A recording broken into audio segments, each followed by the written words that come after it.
scale, materiality, and detail, that all adds up into something exceptional and not what most people think are normal. You can't produce emotions without dramatic effects. It's really about making moments. Sometimes people think about the big picture and they miss how important those little small things are. I think that's a metaphor also for life, is really the things that make it are sometimes that little detail. Take the time to process your ideas, to cultivate creativity, to make a place better.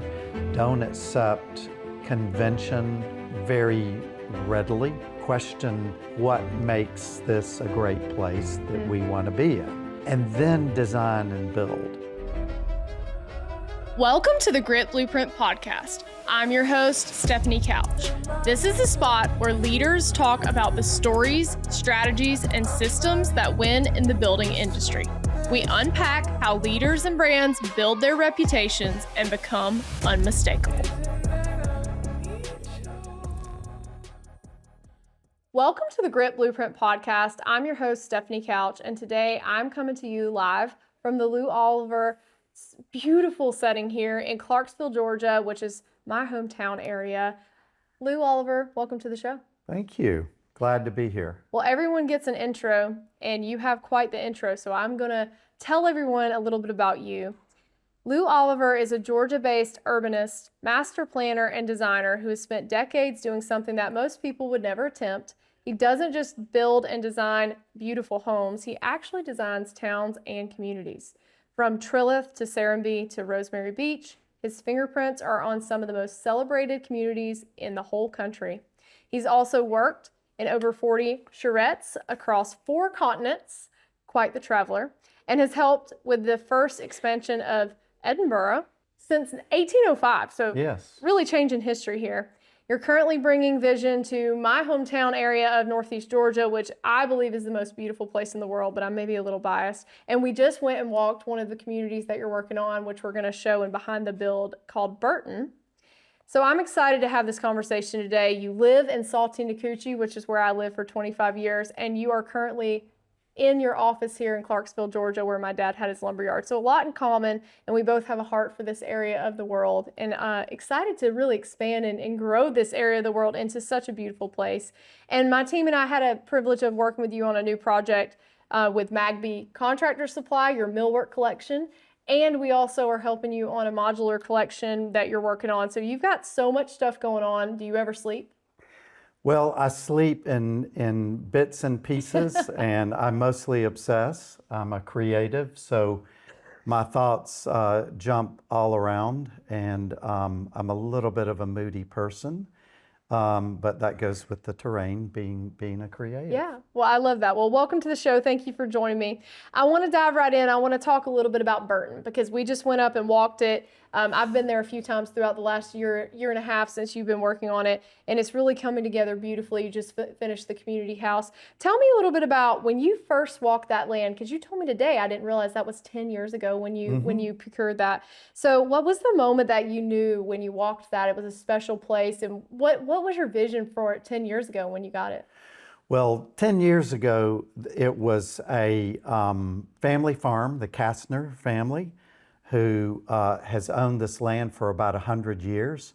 And so the land had a lot of character. Wildcats Creek goes right through the property. And the beautiful thing is it's a basin for all of the water that's pouring out of the National Forest.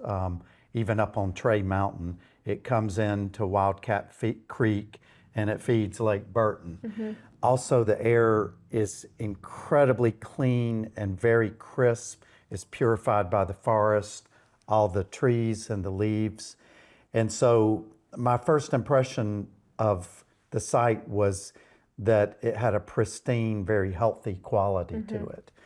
There was a neglected farm on it, so there was some cleanup that needed to happen. But it was a site that immediately appealed to me and appealed to the community designing and building side of me, because it's a piece of property that has terrain challenges, but nothing like the mountains around it. So it had a much gentler topography, and it was very suitable for creating a destination community of the quality that we like to do.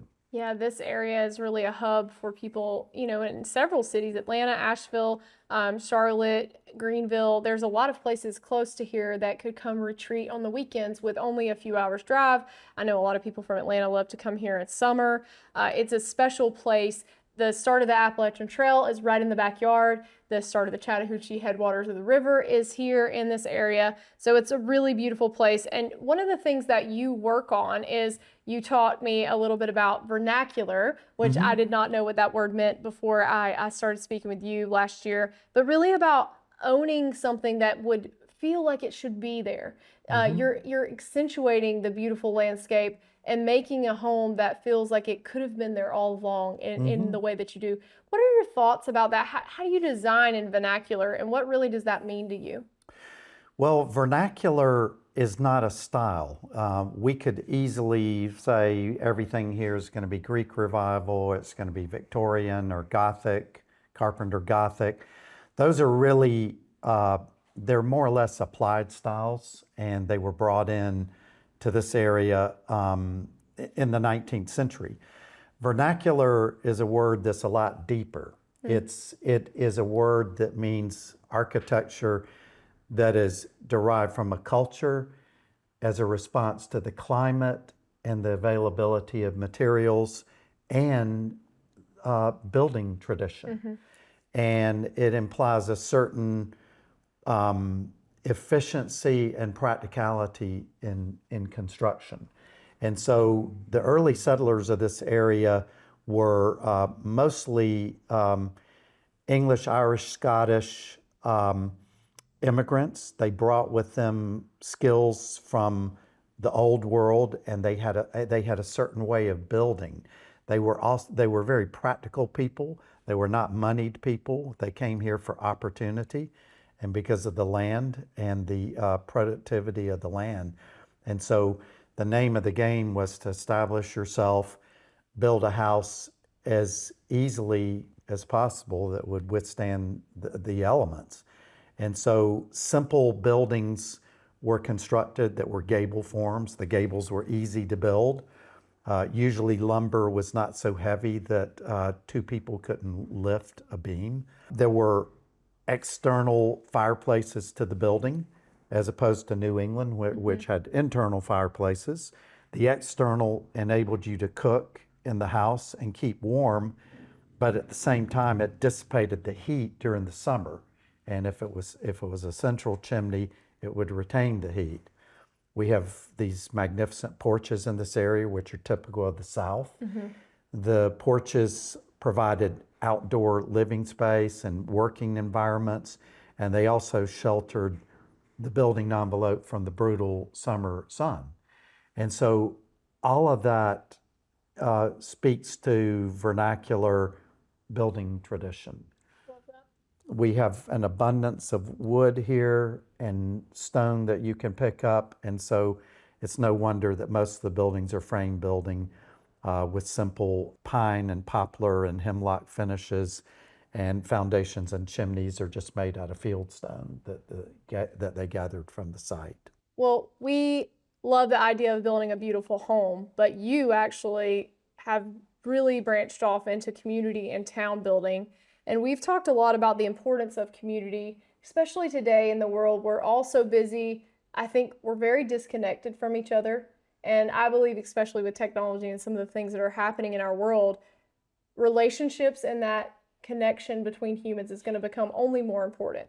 So how are you thinking about community, and talk about maybe some of the projects you have going on right now that you're excited about? Well, how do I describe this? Community to me is more than a notion. I think a lot of people think of communities as some abstract notion of just a gathering of people, and it can be digital, it can be over the phone. But for me, community is way deeper, and what we build that embodies our community matters. When we look at old cities and in small towns, we see a whole fabric of human civilization, and it's built there to reinforce relationships, commerce, and transport of goods and services. And so for me and for those in my company, it matters that we keep towns alive, and that instead of designing more suburbs and subdivisions, that we actually design towns and walkable environments, because those are the things that really promote human interaction and give it a physical form. Here in Clarksville, which is a Northeast Georgia town, we call it Mayberry behind the scenes. This is a great example of a traditional town. Clarksville fell into decline in the mid-20th century. When we saw this town, we already had a second home in the area, but I thought, I need to be in this town putting my talents to work to help sustain this town and bring it back, along with the help of a lot of other people who have the same mission. So we chose to invest in the downtown and rehabilitate the space that we're sitting in last year. But these kinds of places are very special. It's very important that we give something to the younger generation that may not inherit a place like this. It may be in a suburb along a freeway. This is such a great example of how towns should be. And the thing that really spoke to me was 3 years ago, we were leasing an office, and one of the people in our office, Jennifer, said, let's go set up a booth. There's a big Halloween get-together in Clarksville. And I'm like, I could care less about Halloween. And I'm not going to be drugged down the street to set up a folding table and give out candy. And lo and behold, I was convinced to do that against my will. You did and exactly I did that, it. huh? I did it, and there were 3,000 people that descended on this town. And it was such a lively, festive event. It was like, this town means something. Yes. And it's relevant. And this is a place of celebration and community.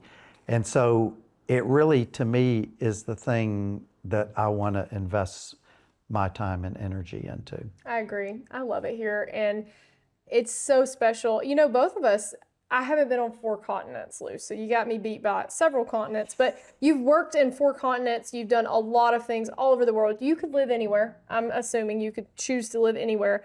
And I've been a lot of places and done a lot of things in the U.S., and I could live anywhere. I've lived several places, but both of us have chosen to come back to this area and build businesses here. And I think it's very important to be where you want to be in life and to work where you want to work.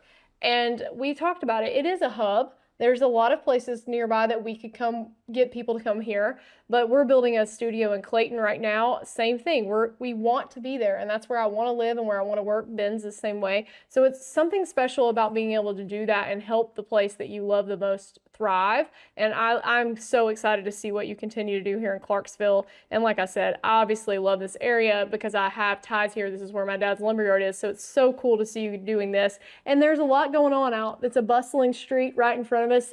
Cars going by. There's a lot of businesses here, and it's exciting.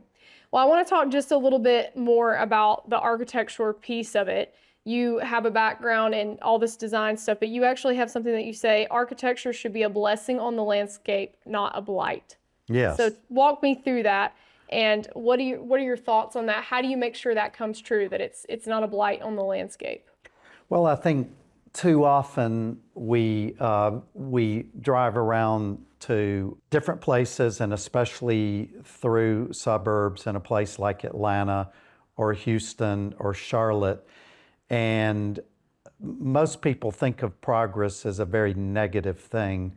When I go down to 85, I look at the 20% of forest that are left rapidly evaporating. And when you hear about new development coming in, you know that a forest is going to be taken out, leveled, and the freeway littered with billboards, and the rest of it just become something that is production and entirely based on money and market needs. And these kind of places do provide housing for people, but they're never soulful places, and the element of nature is almost entirely removed unless it's something that's just cannot be used anyway. And so this is a development pattern that does not have to exist. There's an alternate called traditional neighborhood development. There's another word for that, new urbanism. The mission is to create walkable communities with real town centers with significant architecture. And these places are more compact, so they encourage walkability. They encourage social interaction, and they stimulate you to want to walk through the town. The nice thing about this kind of compact development is when you take 100 houses, and normally that would take 100 acres to put 100 houses, you can do it in 15 acres. And that enables you to create civic spaces, and it enables you to preserve massive amounts of countryside, whether it's agriculture or woodlands. You can save all of that and have a great sense of community and a great economic model at the same time. Well, let's talk a little bit about that, because affordability is at a all-time high. It's really hard for young people especially, but lots of people in their mid 40s and 50s can't afford to have homes. Maybe they can't afford the home they want.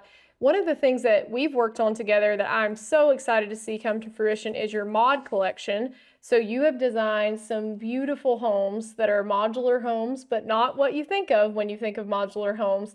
They're actually so classically well designed. Tell me a little bit about what is Mod Collection, what inspired you to create it, and what's the future for Mod Collection? Oh, thank you. And to be transparent, Stephanie has helped us with marketing materials for Mod and conceiving of the logo, the graphics, a lot of the thought that has gone into this in changing the public perception of modular construction. I think the public to date thinks of modular construction as a commodity, as something less than,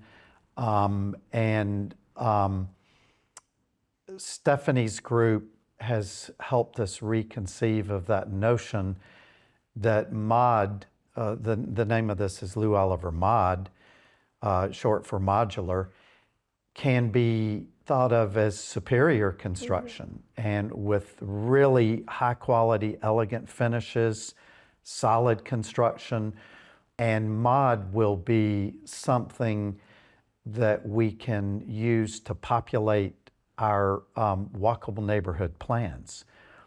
Mod is also something we are hoping that will reduce the cost of construction, reduce the construction cycle, so that communities like Trilith, like Serenbe, like Vickery, which to date are for the most part high-end, even though we have small houses there, they're still high-end houses, and they take a certain level of affluence to be a part of.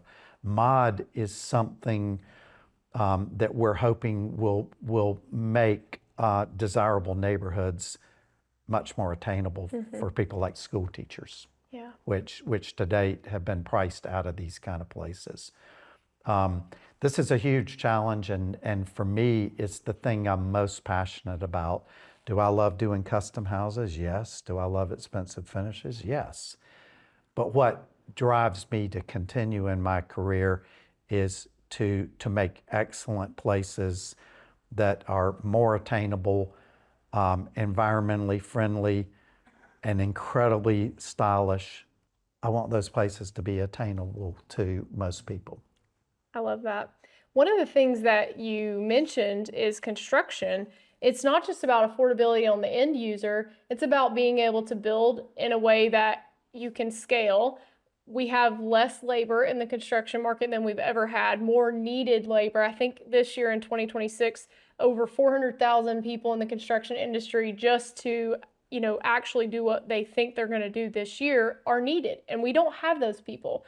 I do believe that some of the technology like AI is going to make a lot more people look at the trades than have in the past.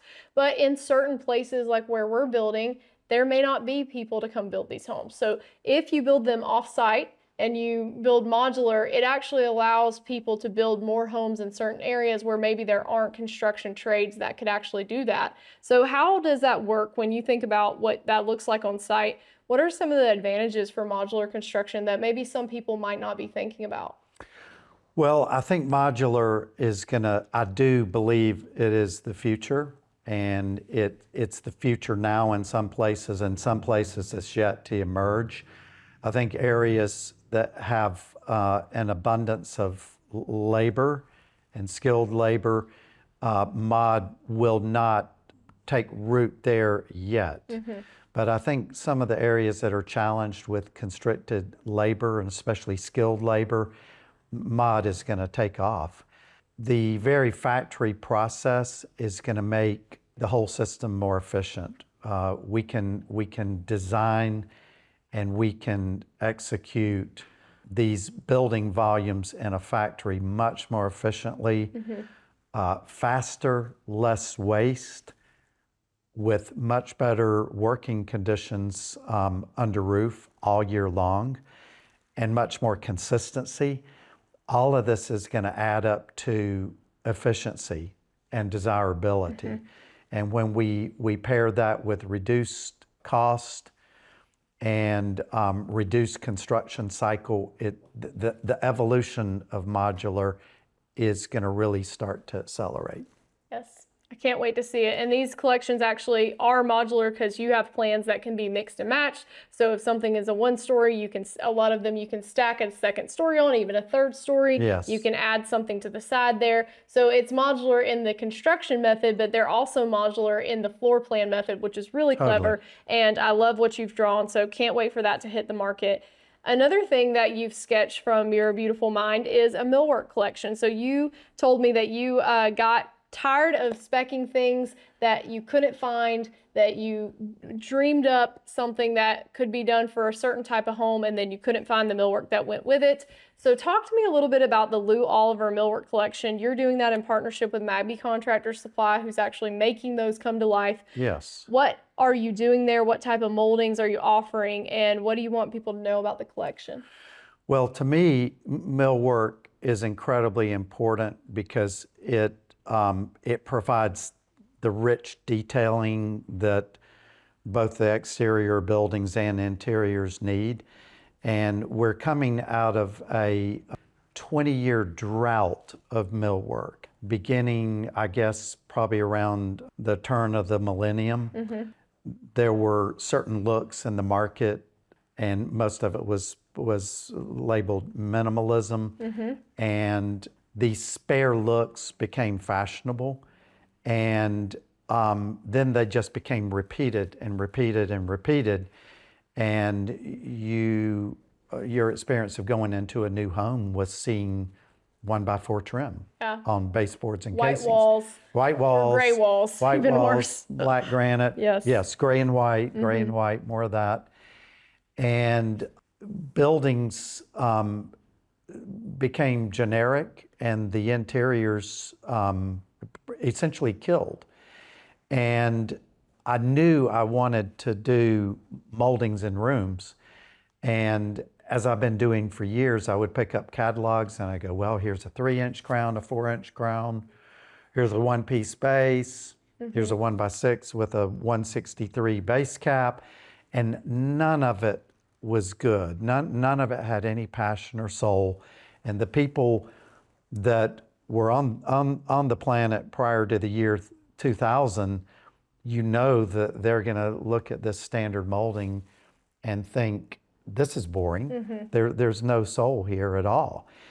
And so along came Magbee, and I met the principals of Magbee and expressed a desire to do a custom collection of pre-curated molding assemblies. And it clicked.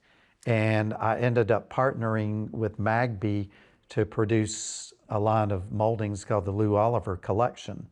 And in the collection are groups of moldings that work together.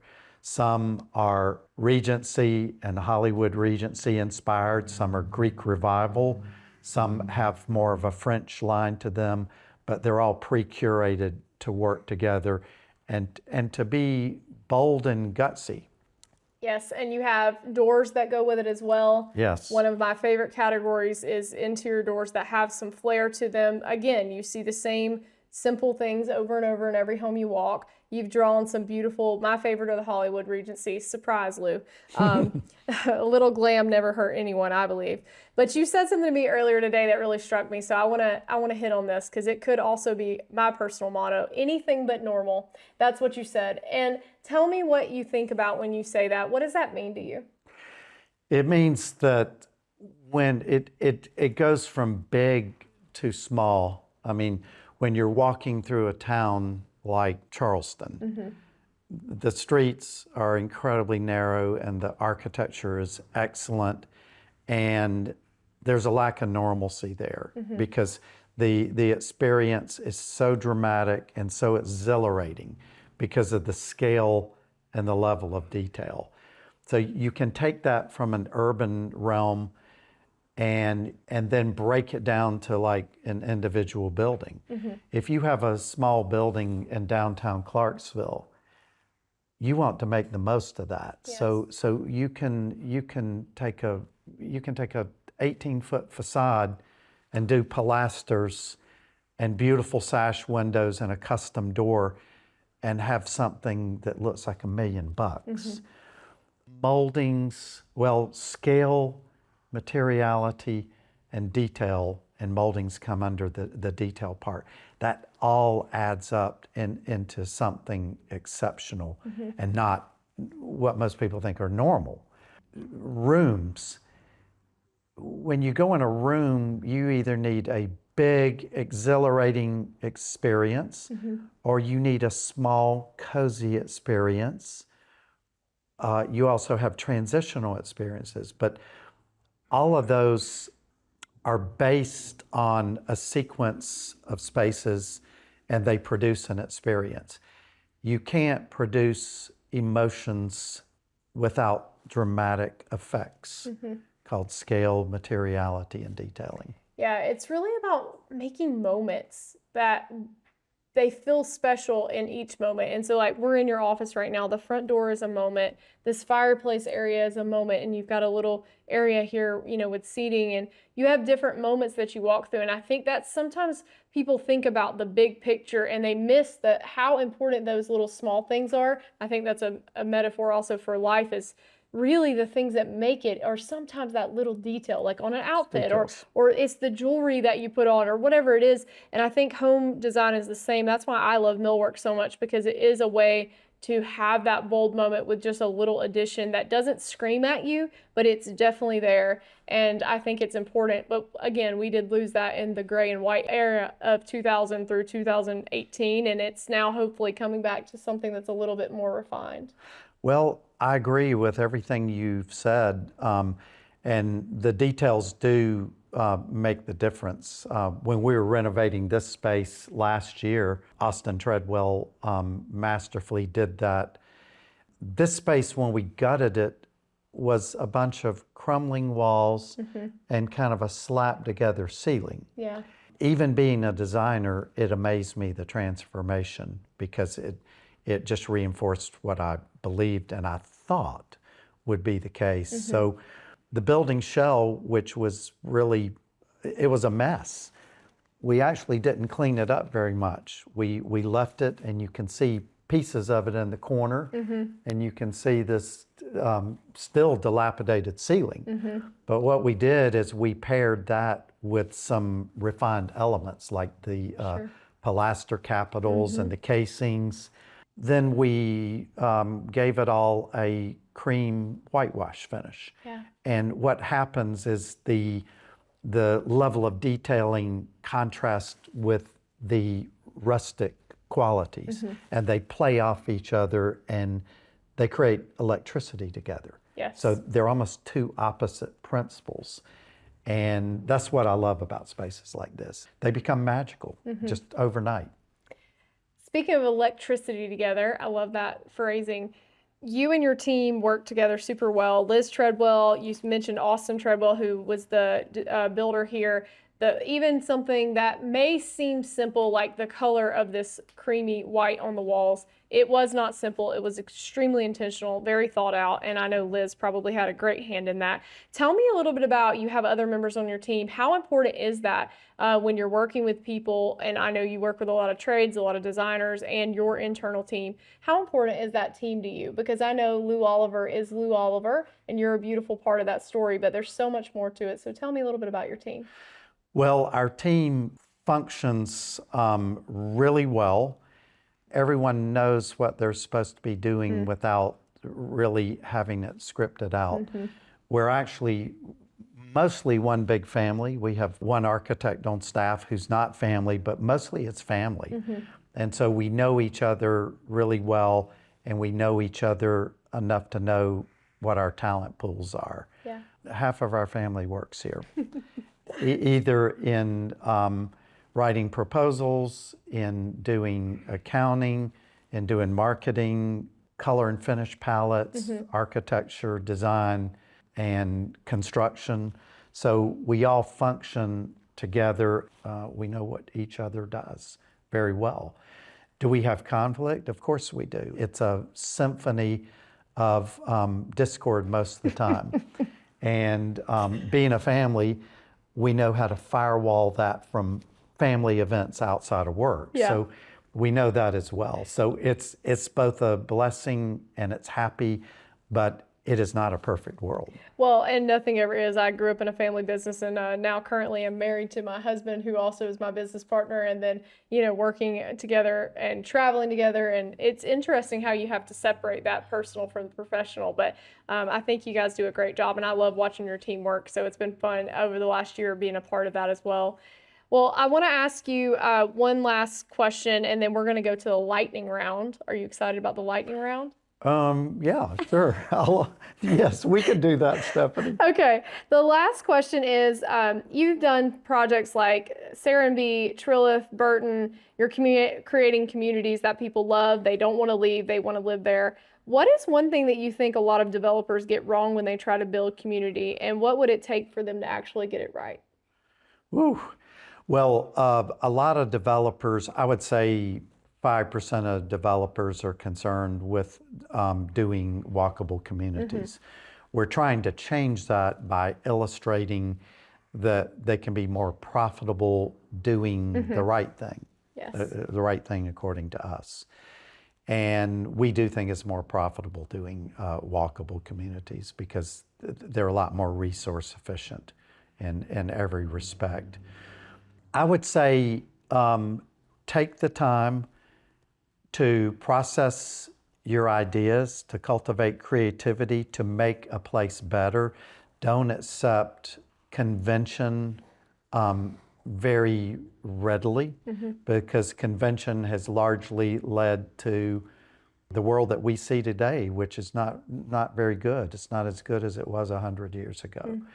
But really think through the details that make pedestrian environments wonderful.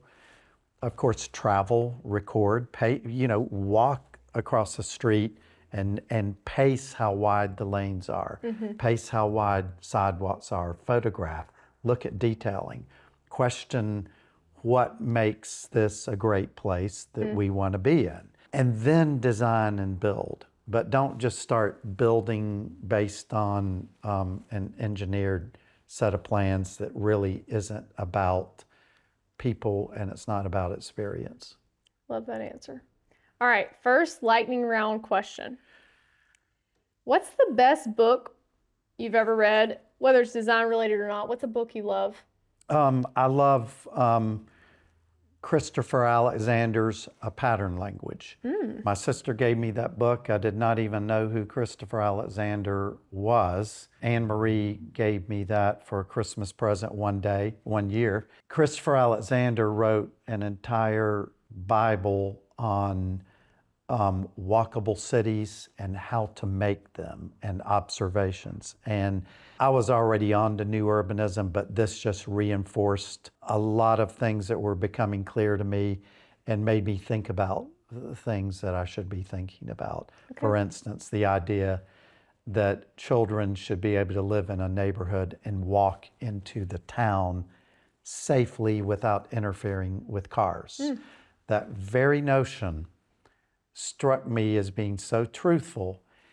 And, you know, when we were kids, we would walk from our house into the center of town in Cairo, Georgia. And we could go talk to my granddad who owned a store downtown. We could buy candy. We could hang out in the downtown in relative safety. That became our entire premise when we created the master plan for Trilith and we created the master plan for Hartness and Greenville, was the simple idea of something called a green street, which was a street without cars. That kids could walk to the town. So Trilith, every other street is a green street, and at Hartness, every other street's a green street. That's awesome. And that town turned out so great. I'm going to have to check that book out. I've never heard of that one before, so I'm going to check that one out. All right, next question.